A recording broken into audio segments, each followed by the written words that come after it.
Salut les amis et bienvenue à la vidéo numéro 29.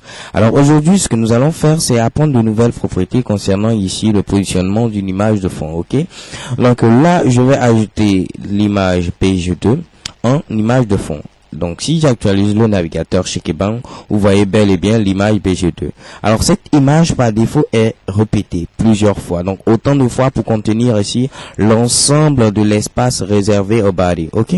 Donc simplement nous allons dire que l'image ne doit pas se répéter. Donc c'est une nouvelle propriété, c'est background repeat. Ok.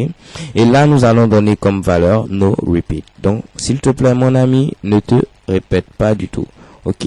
Donc là actualisons chez Keban, vous voyez bel et bien que cette fois-ci l'image ne se répète pas.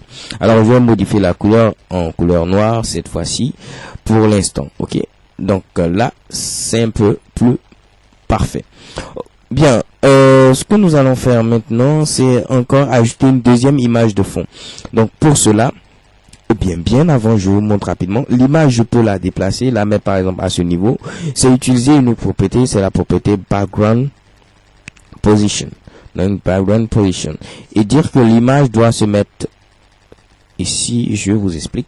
Top veut dire en haut, donc l'image doit être en haut, excusez, et right, l'image doit être à droite, ok.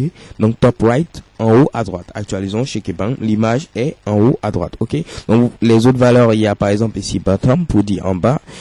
Il y a également ici left pour dire à gauche, donc vous pouvez jouer. Mais on ne peut pas mettre par exemple top bottom. L'image ne peut pas être à la fois en haut et en bas, hein. Soyez un peu indulgents, ok. Donc je peux mettre par exemple top left qui est la valeur par défaut, ou bottom right, et ainsi de suite, ok. So it's perfect. Donc je mets top right. Alors, je vais vous montrer autre chose qu'on appelle également les super propriétés.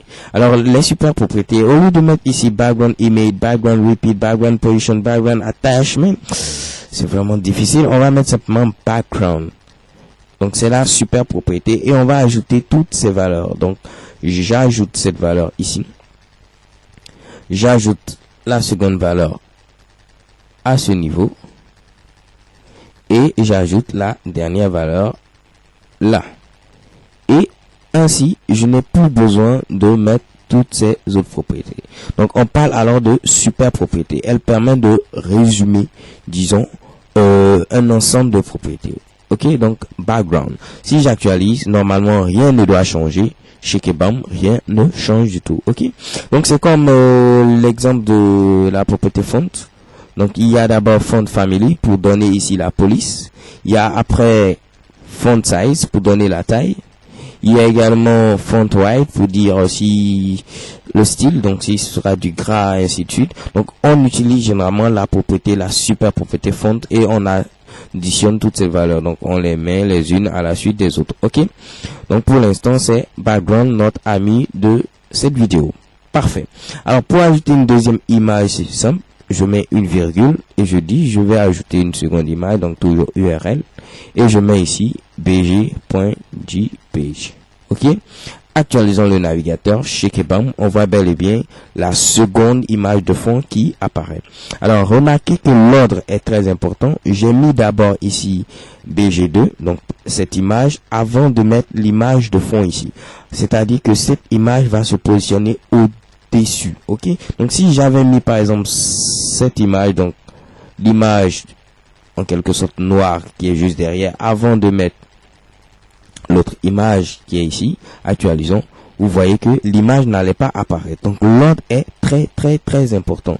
Il faut veiller à ce que l'image qu'on veut positionner au-dessus soit en première position et ainsi de suite. Ok, chez Kebam, parfait. So thank you guys for watching and see you to the next video. XO.